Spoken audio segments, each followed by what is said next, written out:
Dans la capsule d'aujourd'hui, on va tenter de répondre à la question suivante, soit qu'est-ce que le diabète et quelle est la différence entre le diabète de type 1 et le diabète de type 2. Il faut savoir qu'en 2017, plus de 450 millions d'individus mondialement étaient atteints de la maladie et que les estimations pour 2045 montent à 690 millions d'individus, ce qui représente 2 fois la population des États-Unis. En plus des coûts importants engendrés par cette maladie, soit environ 850 milliards en 2017, le diabète augmente considérablement le risque de comorbidité et de mort prématurée. Il est donc important, voire même nécessaire, d'améliorer la prévention et la gestion de cette maladie. Pour y arriver, il faut bien comprendre qu'est-ce que le diabète. Donc, pour répondre à la première question, le diabète est une maladie chronique affectant la gestion et l'utilisation du glucose et est donc caractérisée par une augmentation de la glycémie. En d'autres mots, l'organisme n'est pas en mesure de gérer adéquatement le niveau de sucre dans le sang. En général, on s'entend pour dire qu'il existe 2 catégories de diabète, soit le diabète de type 1 et le diabète de type 2. Il y a également le diabète gestationnel qui est souvent un état transitoire durant la grossesse et dont pour la quasi-totalité des femmes disparaît complètement après l'accouchement. Le diabète de type 1 représente entre 5 et 15 % des cas de diabète et est caractérisé par l'apparition des symptômes et un diagnostic en jeune âge, majoritairement avant 20 ans.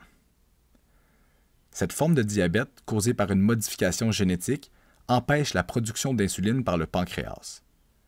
Les individus aux prises avec cette maladie sont donc insulinodépendants et ont besoin d'injections d'insuline pour survivre. En ce qui concerne le diabète de type 2, la génétique joue également un rôle important, mais les habitudes de vie, comme avoir un mode de vie sain et actif, diminuent considérablement le risque de développer cette maladie.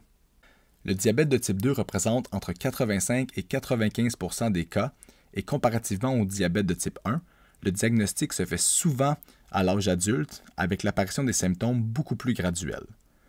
Les symptômes les plus fréquents sont une sensation de soif anormale, une faim constante, une envie fréquente d'uriner, des incontinences nocturnes, un manque d'énergie et parfois un sentiment de fatigue extrême. On dit donc que ces individus ont un diabète non insulinodépendant, c'est-à-dire que dans la majorité des cas, ceux-ci n'ont pas besoin d'injection d'insuline, mais nécessitent habituellement la médication pour améliorer la gestion de leur glycémie. Après avoir mangé, notamment après l'ingestion de nourriture avec beaucoup de glucides, par exemple des pâtes ou des fruits, les glucides seront dégradés en glucose et pourront ensuite être absorbés par le petit intestin. Le glucose pourra par la suite entrer dans la circulation sanguine où il pourra aller donner de l'énergie aux différents organes. L'insuline est une hormone produite par les cellules bêta du pancréas et est nécessaire pour l'absorption du glucose par les cellules cibles. Sans l'insuline, le glucose ne pourra pas pénétrer dans les différentes cellules composant notre organisme et ne pourra donc pas accomplir ses fonctions.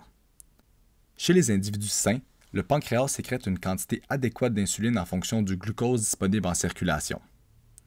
L'insuline pourra ensuite se lier à son récepteur sur les organes désirés, par exemple on pourrait parler de cellules musculaires, pour y faire entrer le glucose. C'est la connexion entre l'insuline et son récepteur qui permet au glucose d'entrer dans la cellule. Chez les individus ayant un diabète de type 1, les cellules bêta du pancréas sont détruites par le système immunitaire par erreur. Dans cette situation, très peu d'insuline est sécrétée par le pancréas et celle-ci ne peut donc pas se lier avec son récepteur pour faire entrer le glucose dans les différentes cellules, augmentant donc la quantité de sucre dans le sang. Le problème se situe donc dans la sécrétion d'insuline au niveau du pancréas et non au niveau des récepteurs. Chez les individus ayant un diabète de type 2, les cellules bêta du pancréas produisent assez d'insuline, mais une défaillance des récepteurs à l'insuline sur les différents organes rend l'absorption du glucose plus difficile. Les récepteurs ne répondent donc pas adéquatement à l'insuline et l'entrée du glucose est donc compromise. En d'autres mots, les diabétiques de type 2 sont résistants à l'insuline. Le problème se situe donc davantage au niveau des récepteurs à l'insuline plutôt qu'au niveau du pancréas. Il est à noter que le diabète de type 2 n'est pas un processus dichotomique. Donc, c'est plus complexe que simplement dire « oui, j'ai le diabète, non, je ne l'ai pas ».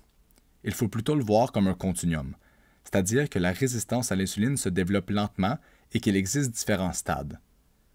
Après plusieurs années, un individu ayant le diabète de type 2 peut également avoir des faibles fonctions pancréatiques et nécessiter de l'insuline pour assurer la survie de l'organisme. Malgré que ce soit un sujet à débat dans la communauté scientifique, le diabète de type 2 n'est techniquement pas guérissable, mais peut être contrôlé avec l'activité physique, une saine alimentation et la médication.